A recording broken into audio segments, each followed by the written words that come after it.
వేదిక మీద ఉన్నటువంటి స్వామివార్లకు నారాయణ స్మరణలు తెలుపుతూ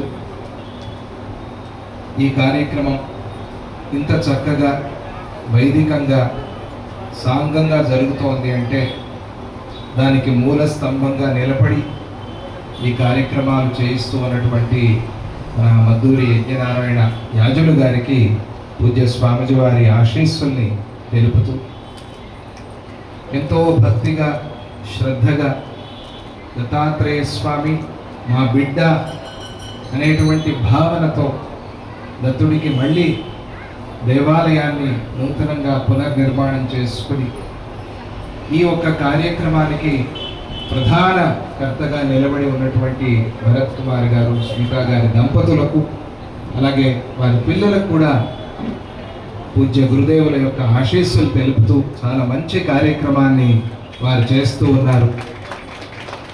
వారి భక్తియే ఇక్కడికి రప్పించుకుంది. ఎందుకు వచ్చాము ఇక్కడికి అంటే వారి భక్తికి మెచ్చి వచ్చాము అని మాత్రము చెప్పారు. అటువంటి భక్తి అందరికీ కూడా కావాలి. ఈరోజు ఈ కార్యక్రమంలో ఈ ఆలయం యొక్క ఈవో గారు సుధాకర్ గారు చాలా చక్కగా నిలబడి అన్నిట్లోనూ సహకరించి ఈ కార్యక్రమాన్ని చేయిస్తూ ఉన్నారు. వారికి కూడా గురుదేవుల ఆశీస్సులు పరిపూర్ణంగా ఉండాలి అని తెలుపుతూ ఈ ఆలయం కావలసిన అనుమతులు రావటానికి పర్మిషన్ రావటానికి తిరిగినటువంటి ఇంజనీర్ గారు నరసింహారావు గారు ఇందాక చెప్తున్నారు, అది చాలా ముఖ్యం. అనుమతి లేకుండా ఏ పని చేయకూడదు అని మా గురుదేవులు స్వామీజీ వారి యొక్క ఆశీస్సులు అలాగే ఆదేశము కూడా. అనుమతితోనే మనం ఏ పని చేసినా కూడా చేయాలి. ఏదైనా లీగల్గా ఉండాలి, అది మనం అలవాటు చేసుకోవాలి. ఏముందిలే పర్వాలేదు అని దేవాలయం కూడా కట్టకూడదు.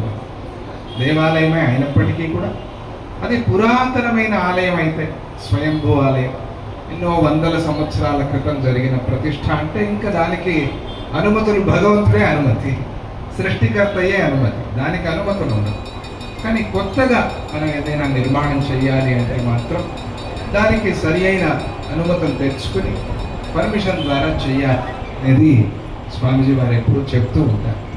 అటువంటి ఆ పర్మిషన్ కూడా సంపాదించుకుని ఆలయాన్ని చక్కగా నిర్మాణం చేసుకుని పురాతనమైన ఆ విగ్రహాన్ని అలాగే కాపాడుకుని, అది చాలా ముఖ్యం. విగ్రహము ఎంత పురాతనమైనా కూడా ఆగమ శాస్త్రాలు చెప్పినట్టుగా ప్రధాన అంగము భిన్నమైతే తప్ప ఇతర ఆయుధాలు లేదా ప్రధాన అంగాలు కాకుండా ఇతర అంగాలు భిన్నమైనా కూడా ఆ మూర్తికి అలాగే పూజ చేయవచ్చు అని ఆగమ శాస్త్రం చెప్తుంది. అందువల్ల ఏదైనా ఒక ఆయుధం కొంచెం భిన్నమైతే అక్కడ ఒక కవచాన్ని మనం ఏర్పాటు చేసుకుని అర్చన చేసే విధానము పద్ధతి కూడా ఉన్నది. ఇక్కడ చక్కగా దత్తాత్రేయ స్వామి ఆ పురాతన మూర్తిని, ఆ విగ్రహాన్ని అలాగే తీసిపెట్టి జాగ్రత్తగా మళ్ళీ ఆ స్వామి వారిని ప్రతిష్ఠ చేసుకుంటూ ఉన్నారు. చంద్రశిలామూర్తి, మార్బల్ అనకూడదు, చంద్రశిలామూర్తి. చంద్రశిలామూర్తితో చేయిస్తే ఒక విశేషం ఏమిటి అని అంటే దత్తాత్రేయ స్వామి యొక్క సోదరుడే చంద్రుడు కాబట్టి చంద్రశిలామూర్తిలో ఉండే దత్తాత్రేయ స్వామి విశేషమైన అనుగ్రహాన్ని ఇస్తారు అని గుజరాత్లో మహారాష్ట్రలో చెప్తారు. అటువంటి ఆ దత్తాత్రేయ స్వామిని మనం ఇక్కడ ప్రతిష్ఠ చేసుకుంటాం. ఈరోజు ఆ ప్రతిష్టాంగంగా కలశ ఆవాహన, అలాగే సర్వతోభద్ర మండలం, వాస్తు మండలం ఇవన్నీ కూడా స్థాపన అయ్యాయి. వేద పారాయణ కూడా జరుగుతూ ఉన్నది. ఇక హోమాలు ఇవన్నీ కూడా ప్రారంభమవుతాయి. మంచి ముహూర్తంలో స్వామివారి కుంభాభిషేకం కూడా జరగబోతాం. దత్తాత్రేయ స్వామి యొక్క అవతారం కలియుగంలో ప్రత్యక్ష అవతారం శ్రీపాద శ్రీవల్లభ స్వామి. ఇక్కడే మన తెలుగు రాష్ట్రాల్లో స్వామివారు అవతరించారు, పిఠాపురం అనే క్షేత్రం. తరువాత నరసింహ సరస్వతి స్వామివారు. ఈ రెండు అవతారాలు చాలా ప్రధానంగా ఉన్నాయి కాబట్టి శ్రీపాద వల్లభ నరసింహ సరస్వతి శ్రీ గురు దత్తాత్రేయాయ నమః అని స్వామీజీ వారు అందరితోనూ చెప్పిస్తారు. ఈ రెండు అవతారాలు స్వామి యొక్క అవతారాలు గురు చరిత్రలో మనం వింటూ ఉంటాం.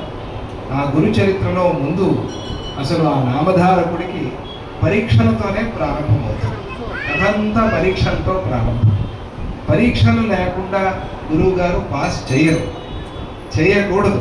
మనము దొడ్డిదారిన వెళ్ళి పాస్ కాకూడదు. అలా అయితే ఉద్యోగంలో కష్టపడతాం. చాలామంది ఇన్ఫ్లుయెన్స్ చేసి ఉద్యోగం సంపాదించుకుంటారు. వాళ్ళకి డిగ్రీ కూడా కాలేదు, కానీ ఇన్ఫ్లుయెన్స్ చేశారు. బ్యాక్ డోర్ నుంచి వెళ్తారు, బాగానే ఉంది, కానీ వెళ్ళాక ఇబ్బంది పడతారు. ఇప్పుడు ఏఐలు వచ్చేసాయి, చాలా కష్టం.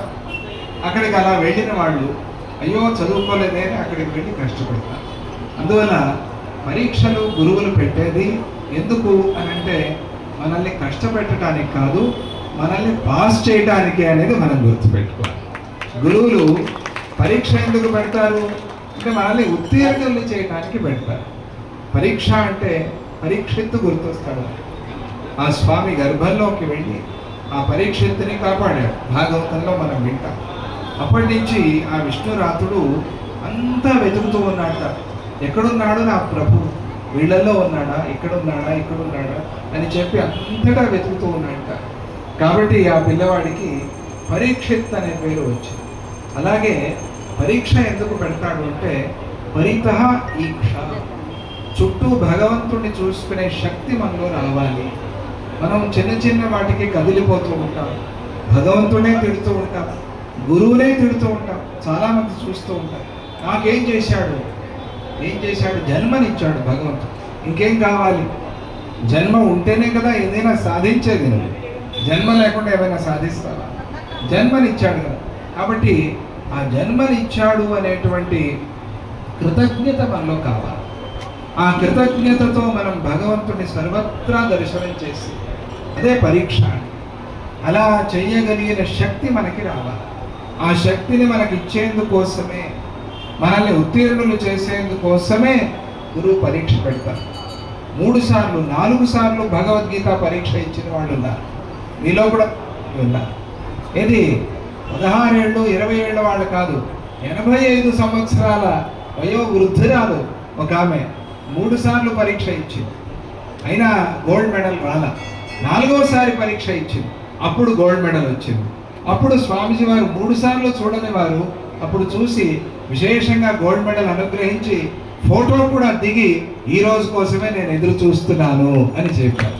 చూసారు అంటే తయారు చేయటం, మనల్ని దృఢంగా గట్టిగా తయారు చేయటం. జీవితంలో పరీక్షలు వచ్చినప్పుడు చలించిపోకుండా, భక్తి తగ్గిపోకుండా నిలబడినప్పుడు ఇదిగో మోతీనగర్లో దత్తగుడి తయారైనట్టుగా భగవంతుడు మనల్ని గెలిపిస్తాడు. అందుకు వాళ్ళే ఆ దంపతులే నిదర్శనం. ఎన్నో పరీక్షలు వచ్చాయి, ఎన్నో పరీక్షలు పెట్టాడు భగవంతుడు. ఆ పరీక్షలకి నిలబడితే ఇప్పుడు దత్తాత్రేయ స్వామి విశేషంగా శ్రీపాద శ్రీవల్లభ నరసింహ సరస్వతి పాదుకా క్షేత్ర సమేతంగా వస్తున్నారు ఇక్కడ. అది విశేషం. పూర్వము దత్తుడు మాత్రమే ఉన్నారు, ఇప్పుడు అవతార మూర్తులతో పాటుగా వస్తూ ఉన్నారు.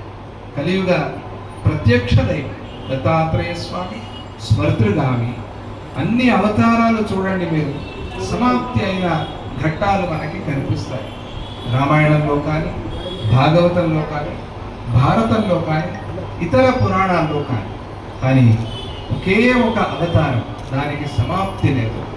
ఆది అంతాలు లేనటువంటి అవతారం ఏది అంటే దత్తాత్రేయ స్వామి అవతారమే. అలాగే ఉన్నాడు దత్తాత్రేయ స్వామి. ఎక్కడైనా విన్నారా మీరు దత్తాత్రేయ స్వామి అవతారము చాలించాడు అని ఎక్కడైనా విన్నారా? ఎక్కడా లేదు. దత్తుడు ఇప్పటికీ ఉన్నాడు, ఎప్పటికీ ఉంటాడు. మనలోనే ఉన్నాడు, మన మధ్యలోనే ఉన్నాడు. ఎలా ఉన్నాడు? పూజ్య గురుదేవులు దత్తాజీ వారి రూపంలో మన మధ్యలో ఉన్నాడు. ఈ శతమానంలో మీరు చూడండి చరిత్ర, ఈ శతమానంలో, క్రితము శతమానంలో టెంబే మహారాజు వాసుదేవానంద సరస్వతి స్వామి వారు దత్తాత్రేయ స్వామిని ఎంతగానో ప్రచారం చేశారు. ఈ మన రాష్ట్రాల్లో కూడా సంచారం చేశారు, చాతుర్మాస్యం చేశారు, ఇంతెంతో సాహిత్యం రచన చేశారు దత్తాత్రేయ స్వామి మీద. వారు రచన చేసిన దత్తస్తవమే మనతో చెప్పిస్తూ ఉన్నారు స్వామీజీ గారు. అందులో ఏమంటారు? స్మర్తృగామి సనోమతు. దత్తాత్రేయ స్వామి స్మర్తృగామి, స్మరణ మాత్ర సంతుష్టాయ నమః అని మనం వింటూ ఉంటాం. ఆయన స్మరణతోనే గామి అంటే మన దగ్గరికి వచ్చేవాడు. దత్తా అంటే చాలు. దేవతలందరి దగ్గరికి వెళ్ళి మనం ప్రార్థన చేస్తే ఇస్తాము అంటారట. దత్తాత్రేయ స్వామి దగ్గరికి వెళ్ళి ప్రార్థన చేస్తే దత్తం అంటారట, ఇచ్చేశాను అంటారట. అది దత్తాత్రేయ స్వామి యొక్క ప్రత్యేకత అని చెప్పి పురాణాలు మనకి తెలుపుతూ ఉంటాయి. గురువు, ఇప్పుడు మనము దత్తాత్రేయ స్వామి అష్టోత్తరం విన్నప్పుడు, ఇప్పుడు పూజ చేసుకున్నాం కదా, గురోర్ గురుతరాయ నమః అని దత్తాత్రేయ స్వామి నామం. గురువులకే గురువు అని చెప్పి దత్తాత్రేయ స్వామికి గురు మహారాజా అని దత్తాత్రేయ స్వామిని కీర్తిస్తూ ఉంటాం. గురువు లేకుండా ఏది మనకి సిద్ధించదు. మనం భగవంతుడి దగ్గరికి వెళ్ళినా కూడా నీ గురువు ఎవడు అని అడుగుతాడు ఆయన కూడా. గురు ముద్ర అనేది కావాలి. ఇప్పుడు మనం ఏదైనా ఒకటి వస్తువు తయారు చేసి బయట అమ్మాలి అంటే గవర్నమెంట్ అనుమతి కావాలా వద్దా? వాళ్ళు వేయాలా వద్దా? ఐఎస్ఐ వేయాలా వద్దా? ఆ మార్క్ లేకుండా మనం అమ్మితే వచ్చి పట్టుకుంటారా లేదా? ఎంత మంచి వస్తువు చేసినా కూడా జిఎస్టీ కట్టావా అడుగుతారు. నువ్వు ఫుడ్ ఏదైనా ప్రోడక్ట్ అయితే వాళ్ళ దగ్గర పర్మిషన్ తీసుకున్నావా అడుగుతారు. లేదా వేరే ఏదైనా వస్తువు అయితే దానికి సంబంధించిన డిపార్ట్మెంట్ ద్వారా పర్మిషన్ వచ్చిందా లేదా అడుగుతారు లేదా? ముద్ర అంటే ఆ ప్రభుత్వం యొక్క ముద్ర కావాలి.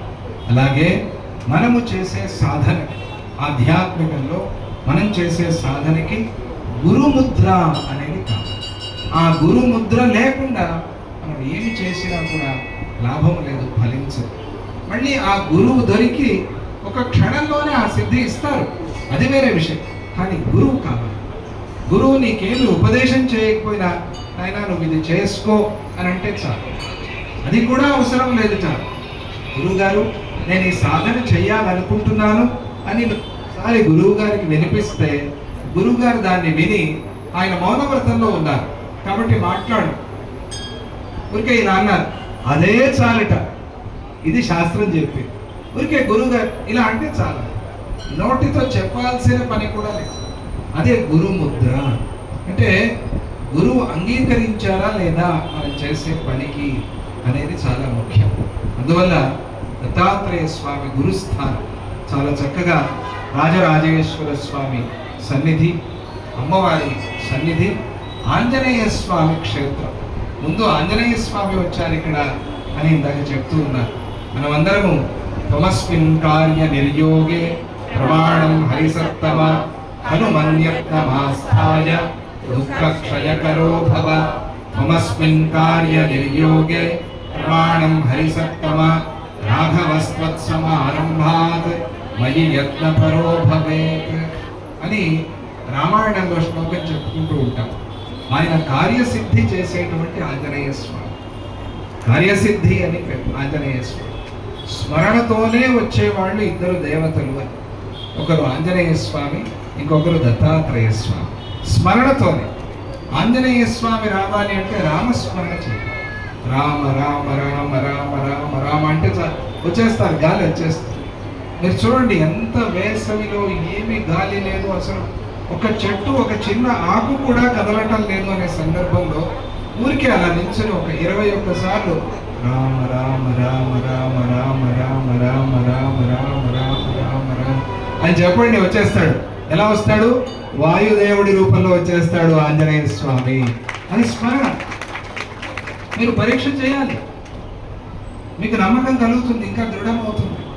సత్యం అని రామనామ స్మరణ చేసి ఆంజనేయ స్వామిని ప్రార్థన చేయాలి.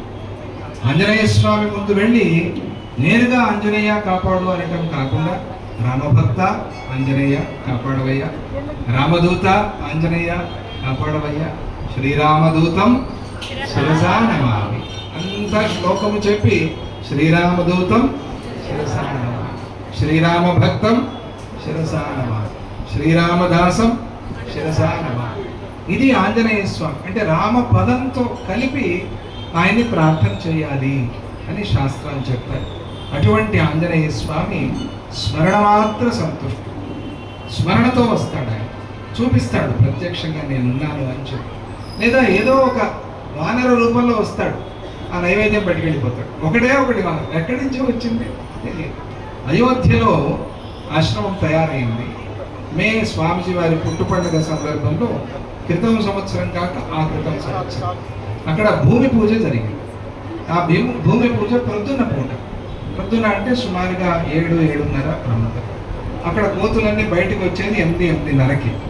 చాలా ఉన్నాయి, పెద్ద సైన్యం ఉంది అక్కడ, వానర సైన్యం అయోధ్యలో, తెలుసు కదా. ఇక్కడ భూమి పూజ జరుగుతోంది, ప్రారంభమైంది.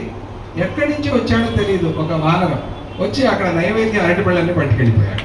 ఇది ఏమిటి విచిత్రం, వింత. చుట్టుపక్కల చూస్తే ఎక్కడా లేవు, ఆ ఒక్కటి మాత్రం. అలా ఆయన నిదర్శనాలు చూపెడతాడు. అలాగే దత్తాత్రేయ స్వామి ఏదో ఒక రూపంలో, ఎందుకంటే ఆయన 24 మంది గురువులు. ఆయన దత్తాత్రేయ స్వామి 24 గురువులయ అని ఒక కీర్తన కూడా మనకి చెప్పారు స్వామిజీ. 24 మంది గురువులు, పంచభూతాలు, మొత్తం ప్రకృతి అంతా కూడా అవన్నీ వాటిని ఆయన గురువుగా తీసుకుని, వీళ్ళందరూ ఇదంతా గురువే నాకు అని చెప్పాడు కాబట్టి ఆయన జగద్గురువు అయ్యాడు, గురువులకే గురువు అయ్యాడు. అటువంటి దత్తాత్రేయ స్వామి గురుస్థానంలో మనము ఇక్కడ ప్రతిష్ఠ చేసుకోబోతూ ఉన్నాం. చాలా విశేషమైన సందర్భం. మన యాజులు గారితో పాటుగా వచ్చి భరత్ గారి దంపతులు, వాళ్ళ పిల్లలు విదీప వాళ్ళు పిల్లలు కూడా వాళ్ళకి ఆ ట్రైనింగ్ ఇస్తూ ఉన్నారు. చాలా చక్కగా వచ్చి స్వామిజీ ఇలా ఆలయం నిర్మాణం చేసుకున్నాము, ప్రతిష్ట జరుగుతోంది, కుంభాభిషేకానికి రావాలి అని పిలిచారు. కుంభాభిషేక ముహూర్తం 9వ తారీఖు. ఆ రోజే రావాలి అని మనస్సులో ఉంది. కానీ ఆ రోజు ముంబైలో దత్త విఠల హనుమాన్ మందిరానికి భూమి పూజ జరుగుతోంది. అందువల్ల అక్కడికి వెళ్ళాల్సింది, అది ముందే తీర్మానం అయిపోయింది. అందువల్ల వాళ్ళకి ఇప్పుడు కాదు అని చెప్తే బాధపడతారు, అక్కడికి వెళ్ళాలి. అందుకోసమని ఇక్కడ కుంభాభిషేకానికి రాలేకపోతున్నానే అని అనుకున్నాను. ఈరోజు కలశస్థాపించి ఈ ప్రతిష్టా కలాపం, ఈ ప్రతిష్టా కైంకరి ప్రారంభం చేసి ఆ దత్తస్వామి యొక్క ఆశీస్సులు మీకందరికీ కూడా ఉండని అని చెప్తూ, మీరందరూ కూడా దత్తభక్తులై దత్తాత్రేయ స్వామిని నమ్మి నిరంతరంగా ఈ చుట్టుపక్కల ఉన్న వాళ్ళందరూ కూడా వస్తూ, అప్పుడు వాసుదేవానంద సరస్వతి స్వామి గారు ప్రచారం చేశారు. ఈ శతమానంలో మన గురుదేవులు దత్తాజీ వారి అంత దత్త ప్రచారం చేసిన వారు మరొక్కరు లేరు అని మనం చెప్పవచ్చు. 106 క్షేత్రాలు, 106 దత్త క్షేత్రాలు ఇప్పటికీ నిర్మాణం చేశారు స్వామిజీ వారు. ఇంకా 2 ఉన్నాయి, ఇప్పుడే మరి చూస్తున్నారు కదా, ముంబైలో భూమి పూజకి వెళ్తూ ఉన్నాం. ఇలా ఇంకా ఎన్నో ఆలయాలు ఉన్నాయి.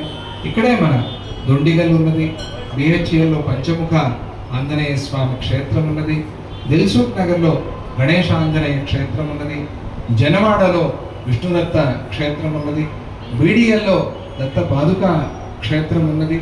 ఇలా ఇందిరేషన్లో చాలా విశేషంగా మనోహర్ గారు అని చెప్పి నిర్మాణం చేసి పంచాయతన క్షేత్రం, అక్కడ కూడా చక్కగా అమ్మవారిని ప్రతిష్ఠ చేశారు.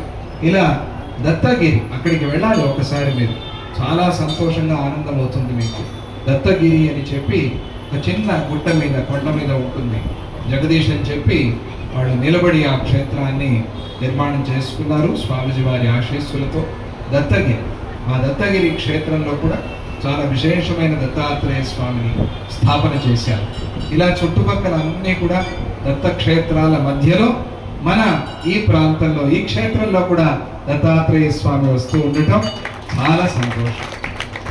స్వామిజీ వారు ఒకే మాట అన్నారు, ఎక్కడ దత్తుడు ఉన్నా కూడా అది నా క్షేత్రమే అని అన్నారు. ఎన్నోసార్లు మనం విన్నాం.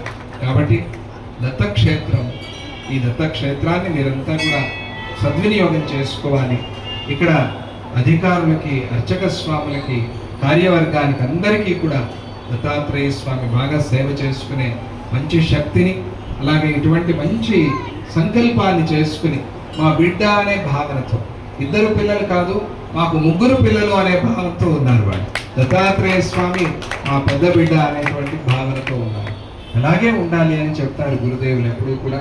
అందుకే అంత చక్కగా నిర్మాణం చేసుకున్నారు. తరువాత కూడా జరిగే కైంకర్యాలు స్వామికి వాటిని కూడా ఆ దంపతులు చేసుకునే శక్తి వాళ్ళకి అనుగ్రహించి దత్తాత్రేయ స్వామి ఎన్నో పరీక్షలు పెట్టినా కూడా దత్తాత్రేయ హరే కృష్ణ ఉన్మత్త ఆనంద దిగంబర మునే బాల పిశాచ జ్ఞానసాగర, ఇవన్నీ దత్తాత్రేయ స్వామి రూపాలు. ఘోరమైన రూపంలో కూడా కనిపిస్తాడు దత్తాత్రేయ స్వామి. అక్కడే కరుణిస్తాడు, అక్కడే అనుగ్రహిస్తాడు. విష్ణుదత్తుడిని అలాగే కదా చాలా పరీక్ష పెట్టాడు, చాలా ఘోరంగా.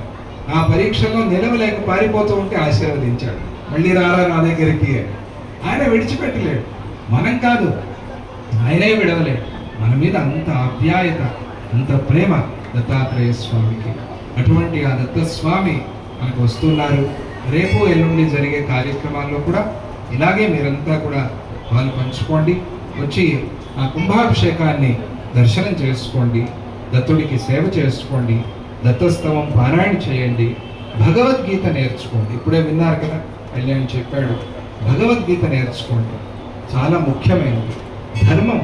ధర్మం కోసం నిలబడాలి మనం. అయ్యో అమ్మో అని బాధపడితే ప్రయోజనం లేదు. మనం నిలబడాలి. మన వంతు కర్తవ్యం, మనం ఏం చేస్తున్నాము ధర్మానికి అని ప్రశ్న వేసుకోవాలి. ప్రశ్న వేసుకుని మనం ఊరికే రూమ్లో కూర్చొని టీవీ చూసి బాధపడితే ప్రయోజనం లేదు. మనం బయటికి రావాలి, పిల్లలకి చెప్పాలి. భగవద్గీత పెద్దలు కూడా నేర్చుకోవాలి. ఆ భగవద్గీత తెలుసుంటే ఎవరు ఏం మాట్లాడినా కూడా మనం భయపడము, బాధపడము. మన దగ్గర సమాధానం ఉంది. భగవద్గీతలో అన్నిటికీ చెప్పాడు భగవంతుడు. ఎవరో ఏవో ప్రశ్నలు వేస్తారు, వాటన్నిటికీ మనం భయపడాల్సిన పని లేదు, బాధపడాల్సిన పని లేదు.